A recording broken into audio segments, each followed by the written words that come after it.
and thank you for joining me today on Loyal World Info. Another day of the global spinning, another day of global news to digest. I offer a sane, rational voice for an insane, rational time.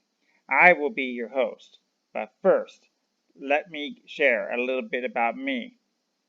I look forward to waking up to the international news like a child opening a Christmas present. I never know how I will act or activities I will do until after I unwrap my present. In the news case, what will I learn? What will it cause me to think about? What will I reflect back on? And what will I share with others? Stay with me and let's open presents together. Now, let's get into today's topics. Today is July 6, 2020, and the topics of the day are monkey slave labor, Myanmar landslide kills 200, water shortages for villages, forcible discharge of a transgender in the military, Hong Kong books disappear from libraries, and U.S. sends aircraft carriers to the South China Sea. Stay with me and let's get into it. So, our first article of the day is Monkey Picked Coconut Boycott Spreads. So, in this article, monkeys basically were climbing trees and picking the coconuts that humans themselves couldn't reach. So, let's read a little bit about this and then y'all ask for your input and I'll give you mine as well. So, major Western retailers have begun to pull Thai coconut products from their shelves and made allegations that the coconuts were picked by the inhumanely treated monkeys. The monkeys were snatched from the wild and trained to pick up to 1,000 coconuts a day, according to the reporters. The animal rights group said that pig-tailed monkeys in Thailand were treated like coconut picking machines. PETA said that the monkeys were used by farms that supply two of Thailand's best-known coconut milk brands, which are exported to many countries in Europe and the United States. Following PETA Asia's investigations, more than 15,000 stores will no longer purchase these brands' products, with the majority also no longer buying any coconut product sourced from Thailand monkey labor. So, this is my question on it. And this article kind of goes on, but again, this article never really said how the monkeys were treated. And were they being whipped? Were they being put in a cage or whatever? I do think animals should have a right to not be mistreated. But the same token, let's just say, you buy an elephant in Thailand, which people do. Elephants push down trees and they carry loads. Or, people will buy an elephant to give elephant rides. So what exactly, in your opinion, is forced labor versus animals working like they would on a farm? I would love to hear your input on that. And are you from Thailand, or wherever you're from? Is there a misuse of people capturing animals and using them as labor in your country or city? Please leave your comments below. I'd be interested to hear. Okay. Moving on to our second story of the day. This comes from Myanmar. And over 200 feared dead in a Myanmar landslide. Now, in this case, mines are all over. People usually do it for iron and ore. So let's read about this and just get some thoughts. Over 200 people were feared buried in a watery mud that swept through the open pit of the mining site in the northern Myanmar on July 2nd, which many said was the worst tragedy that has happened since 2015. So rescuers said that at least 125 people have been recovered from the Wu Kwan village mining site township. Then more than 80 other people were reported missing. So that toll is probably going to be higher. Now, the landslide was arguably triggered by the overnight rain in the area they added. The mining company in the area has stopped operations because of the rains, but the residents and subsidiary miners are still digging. The newspaper reporter said. There is almost no hard soil in Hakipet. All the piles are loose soil, so they easily collapse, he said, adding that nearly every year dozens of people are buried in landslides. The area where the landslide happened is a site operated by the Myanmar Taiyong Company. The site, which is now a gigantic open pit, it used to be a mountain about 20 years ago. The mining companies have been digging for over 10 years, so the walls collapse easily during the rainy season.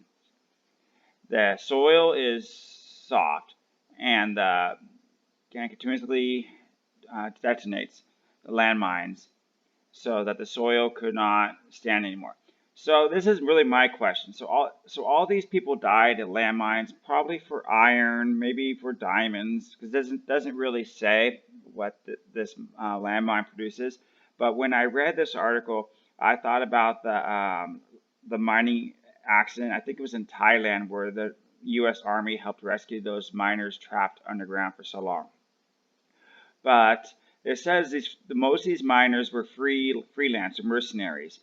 So what it really is a miner's job like, and why would you put yourself in such a horrendous condition for the workers? I mean, why? And furthermore, how do you feel? How do you feel if you're the one that's on the West Coast, or I don't know, wherever, and you're the one buying the diamonds or you're buying the gold, but human lives are just I don't know, just nothing to these companies. So I would be really interested in hearing your thoughts below on that, and please like, comment, subscribe. Okay, this is going to be the hottest topic of today. This is from Korea.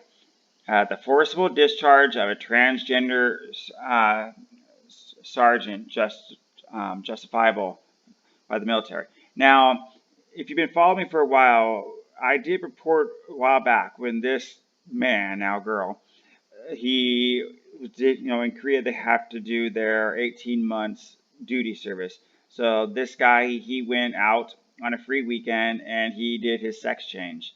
And so then he reported back and he confused everybody in his group. So let's read the story and I'll give you my opinion because this is heavily one. And appeal by the former Korean sergeant who was forcibly discharged from the military after sex reassignment surgery to revoke the decision has been denied. Bu Han, 22, was discharged from the military on January 22nd after undergoing sex reassignment surgery while enlisted despite her wish to continue service as a female officer. What she has done falls into the reasons deemed unfit for military service in accordance with current law, the Army said. She filed an appeal with the Committee of the Armed Army in February, seeking to cancel the decision, saying it was unfair that she had been forcibly discharged based on her gender. Headed by a colonel, the committee was composed of external figures, including a judge, convened a meeting on Monday to review whether the sergeant being discharged was legitimate. The decision to discharge the soldier from the military was made legitimately in accordance with the medical examination standards and discharge procedures stipulated the current Military Personnel Management Act, and no illegal activity was done. So Buyan is to file a suit against the Army again.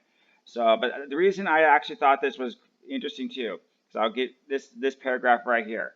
Following medical examination of transgender, the sergeant received a grade of 3 on a scale of 1 to 11, for mentally and physically disabilities, where 11 would be the best score due to the removal of the genitals. So basically, they're saying transgenders are mentally disabled because he's on the low end. So that's my first question for you: is being a transgender a mental disability? And here's my second question though too. Now this girl now, he paid for this on his own, which is fine. But there's been for the past few years, maybe even decade, many people have joined the army in America, and they've got a sex change on the American dime. Now, is that justified or not justified? And so those are really my two questions. Should the Army be footing the bill? Is that okay? And is being a transgender a mental illness? Please like, comment, and subscribe. I really want to know what you think on this topic. Moving on to Taipei Times, and this story is going to take place about Hong Kong. Books by Hong Kong advocates disappear from libraries. As many of you may recall, China initially took over Hong Kong, and they had an agreement with England that for 20 years the people would have voting rights and whatnot.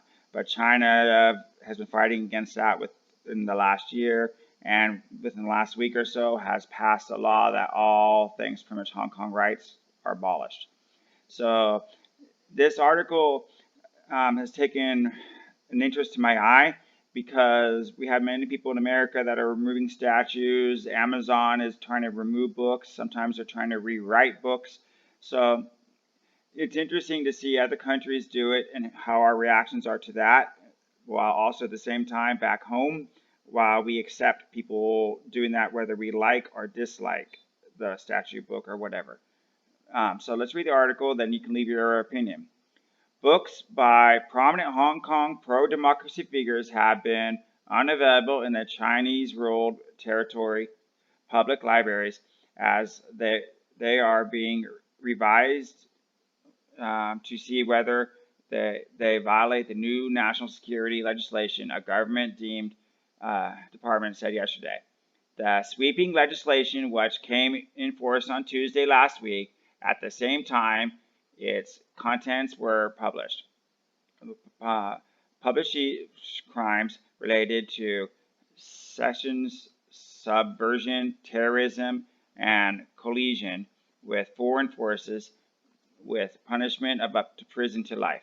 And yeah, China. And they also put this law in effect where anybody in Hong Kong can now be sent to China, and they have a 99.9% you're guilty rate. Hong Kong public libraries will review whether certain books violate the stipulations of the national security law, the Leisures of the Cultural Service Department, which runs the libraries, said in a statement. So this is almost like a hostile takeover of a government coming in and changing your values, your belief, and your culture. Again, kind of like what's going on in America. While legal advice will be sought in the process, the review of the books will not be available for borrowing at the references in libraries, they said. A search for books by young advocates Joshi Wong or pro-democracy politician Tyann Chan on the public library's website showed that books including Unfree Speech, co-authored by Wong, either unavailable or under review. The national security law imposes a mainstream-style censorship regime upon the international finance city, Wong tweeted on Saturday, adding that the titles are now prone to book censorship. So, what book have you read or you grew up with that has either been digitally removed or taken off the shelf or changed from what you remember? And do you agree with that or not? And that's kind of my question with that, because Amazon all over is doing this right now. So please leave your comments below and like, comment, and subscribe. I'd love to hear your thoughts. And our last article of the day. This again takes Taipei Times, but this involves the South China Sea. As you may recall, the U.S. had big controversy a few months ago when they sent an aircraft carrier to Vietnam Da Nang port, and then the virus broke out and they were recalled. And then the one in Japan had an issue too. So now, an update as of this week: U.S. sends carriers to the South China Sea.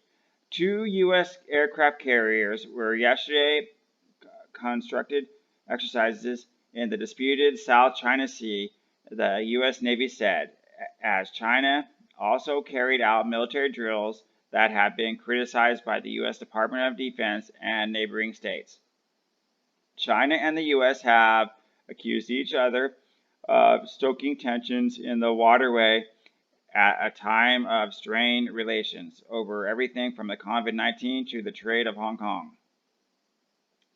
The U.S. Ninsen and the USS Ronald Reagan were carrying out operations and exercises in the South China Sea to support a free and open Indo-Pacific, the Navy said in a statement. Yeah, it's kind of interesting that they changed Asia Pacific to Indo-Pacific. That's kind of trying to give India a little acknowledgement.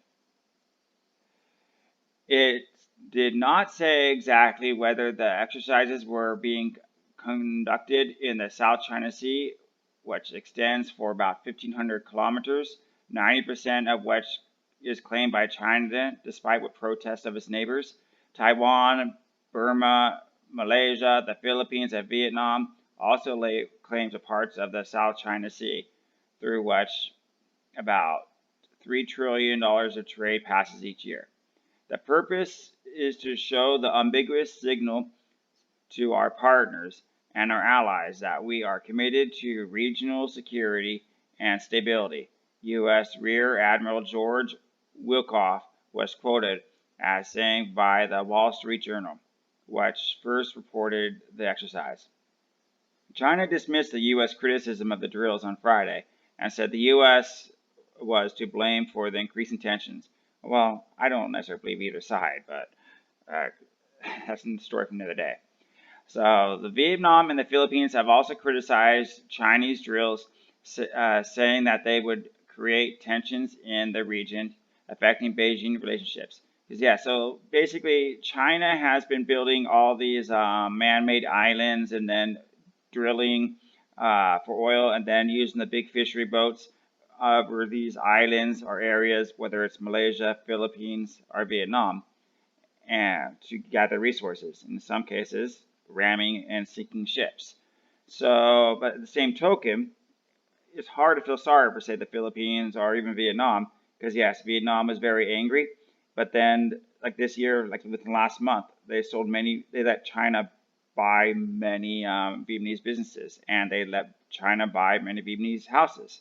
So, go figure. Anyway, that's an update.